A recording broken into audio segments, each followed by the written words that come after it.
Hi y'all, I'm Brenda with Blessings and Bread.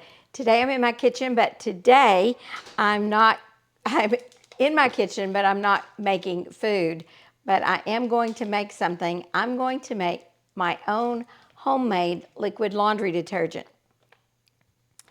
And this is something I've already done once, and I've watched several different videos on the internet and figured out the way I want to. There seems to be lots of different methods, but I'm using a method where I'm just using one jar or one block of pink Zote soap. It also comes in white, but I picked pink. And then another little bar, laundry bar, that's called Fels Naphtha. And I'm going to grate both of these, melt them in some hot water, and I'm going to turn both of these into 5 gallons of laundry detergent. And together, both of these cost me under $5. I think the last laundry detergent that I bought cost me over $11. So this is a huge savings, and that's why I decided to try this, is because things were getting so out of hand and so expensive that I thought I would try it, and it worked. My clothes were as clean with my homemade laundry soap as they were with my Tide laundry detergent. So stick around, and I'm going to show you how I make my own liquid laundry detergent. All right, the first thing I need to do to make my laundry detergent is I need to grate both of these laundry bars and grate them because I'm going to melt them in some hot water. I've already put a pot back here on the stove, and it's got about 5 cups of hot water in it, and I'm steaming it. Now, I bought this big pot because I thought I would need a bigger pot, but I bought this pot at an estate sale just so I could have one to be specifically for making my soap.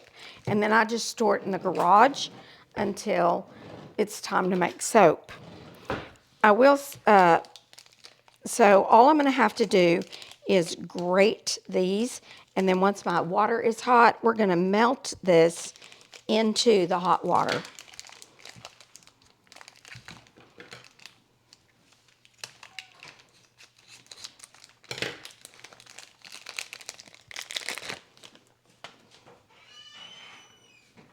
I also bought a grater just for this, so I could specifically just keep this for making soap, and I just stored it inside the pot that I bought. So I'm going to get started.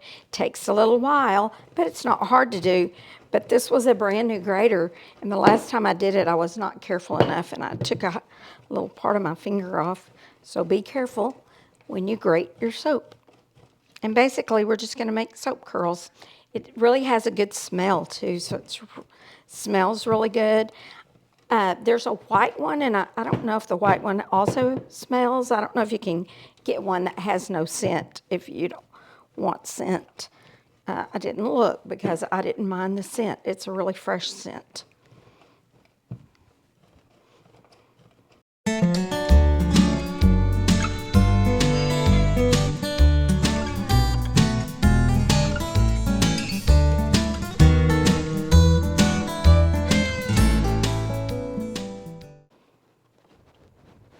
All right, I'm going to stop about there, and I'm going to push all this to one side so we can now grate this feldspar.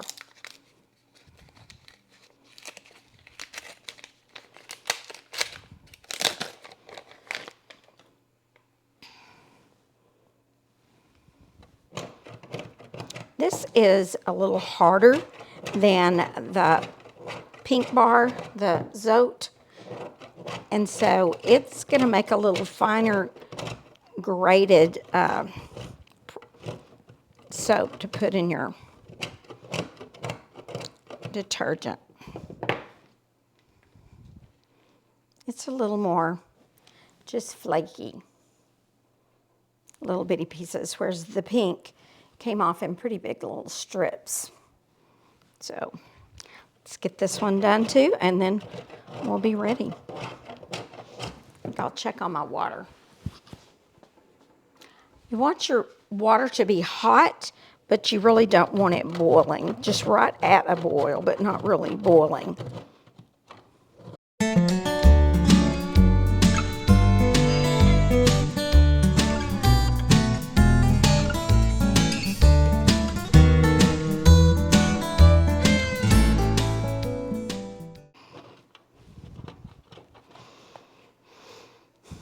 Okay, I've got most of that done. I'm gonna stop because I don't want to grate my fingers as well. So I'm gonna stop, but you can see that I have both bars of soap, and I may chop this up in a minute and add it into the water also. Let me check my water. My water is just almost boiling, so I think it's perfect. So I'm gonna reposition my camera so you can kind of watch what I'm doing over here at the stove, and I'll be right back, and then we'll get this into my hot water. Now I'm going to just dump this into my water that's simmering. It wasn't quite boiling, but it was simmering. And then I'm going to just stir that in, and I'm just going to use one of my metal spoons because I feel like it will be easy to clean later. So I'm going to just stir that a little bit, and then I'm going to let it sit in there and come back and stir it ever so often as it melts in that water.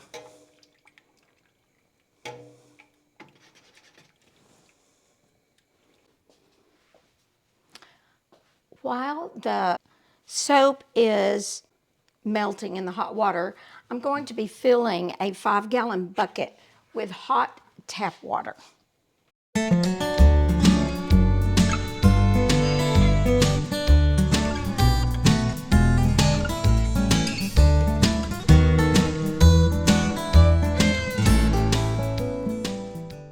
All of this soap is melted into the water, so now we're going to pour this soapy mixture into our 5-gallon bucket of hot tap water.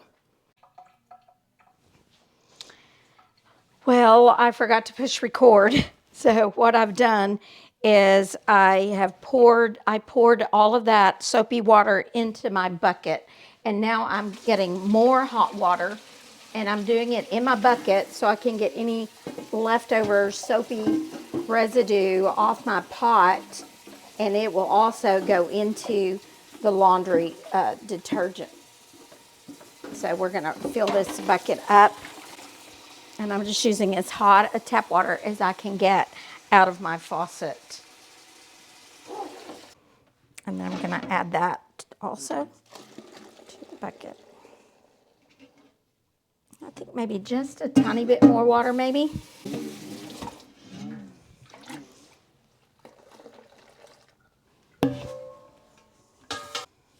Now this bucket will sit here, and it will have to sit here for overnight. And what's gonna happen overnight is it's gonna thicken up. As that cools down, it's going to thicken up, and I'm gonna get a large wooden spoon that I have and stir it all together.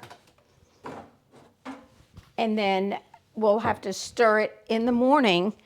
I will have to stir it. It'll thicken up into kind of a gel consistency. And then I will stir it in the morning and put it in my containers. And we'll come back in the morning and I'll show you how I store my homemade laundry detergent.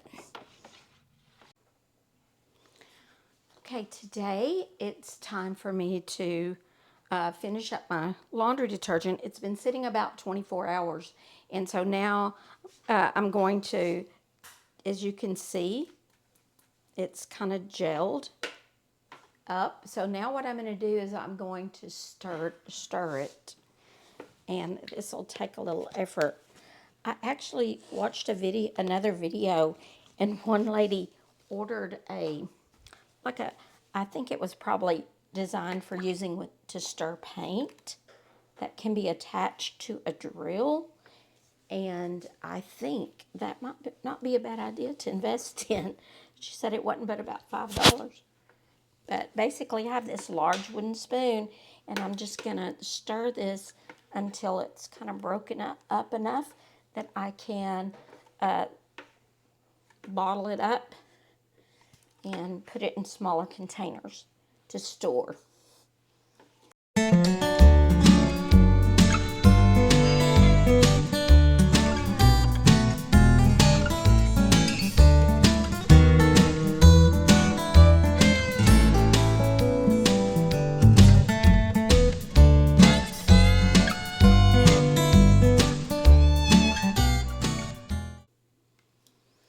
I think maybe that's going to be about as stirred up as I'm going to get it. And now I'm going to store it in some containers. I've decided to store it in one. I saved some old laundry detergent containers and to store in. And which is this? This is a little over a gallon. And so that'll hold a little over a gallon. Then I bought this water container. It's made for holding water. And it is, it says 8 liters. So this may be about 2 gallons. No, this is, yes, it's 2.5 gallons. So between this one and this one, that'll hold 3 gallons. And then this is going to hold almost a gallon. We'll see. But these containers, basically I'm going to put them in those. So, and what I'm going to do, I'm going to start with my water jug. All right, so I'm going to use my funnel, and I'm just going to fill this up with the laundry detergent. So, and I did put a towel down because I expect it to be a little bit messy, perhaps. So I'm just going to fill up my water jug. And then basically I use what I put in the water jug to later fill up one of these empty laundry detergent containers that I saved from when I had purchased laundry detergent. Some people use gallon jugs. I've seen some people put it in quart jars. But I just thought that the design of a regular laundry detergent has a pretty good design with the lid on, and that's what I would keep out to use on a daily basis when I'm doing laundry. All right, I'm going to stop there because I don't want to overfill it. And then I'm just going to put the lid on that. And then I put the lid on it really good, and then I actually store it standing up. I make sure that lid's on and there's no leaking there. And then I stand it up because I don't want this nozzle here to get accidentally turned on and start dripping. This could probably hold a little bit more if I need to add some at the end. Anyway, so that's full. I'm going to set that aside. It's pretty heavy when it's full. And now I'm going to fill up this particular container. And I do have a smaller funnel to use for this one.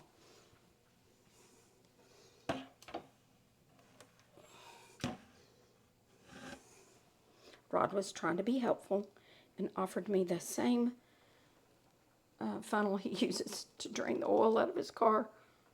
He said it was clean because he cleaned it with gasoline.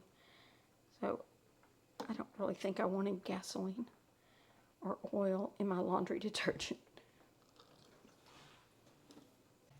Okay, I have all my laundry detergent now stored, and like I said, I've used I purchased this water jug, and most of it holds in there, but then I use these 2 recycled laundry detergent containers to store the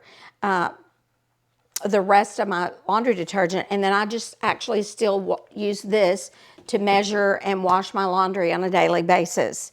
So I was able to make all of this laundry detergent, which was about 5 gallons, for $6. The pink Zote, I looked online at Walmart, it was $1.98, and the feldspar naphtha was about $4. So for $6, I've made about 5 gallons of laundry detergent, and it really does clean. Now, I do use powdered OxyClean in some of the dirtier loads that we might wash. If we have some dirtier clothes, I might add some OxyClean, and I always add OxyClean to my white clothes because OxyClean will really make your whites whiter. I've used that for years, but I did not mix that into my laundry detergent. I just use it in the loads where it's necessary. Most of our clothes aren't that dirty, so this certainly gets them clean, and it definitely saves money. So I hope you've enjoyed this, and I hope you'll be interested in maybe making your own laundry detergent. I probably won't have to do this but about maybe 3 times a year at the most. So it's really worth the time and the effort. Hope you've enjoyed this video. It's been a little different, but I hope you've enjoyed it, and I hope you'll come back and visit the next time I'm in my kitchen, on my porch, or in my garden.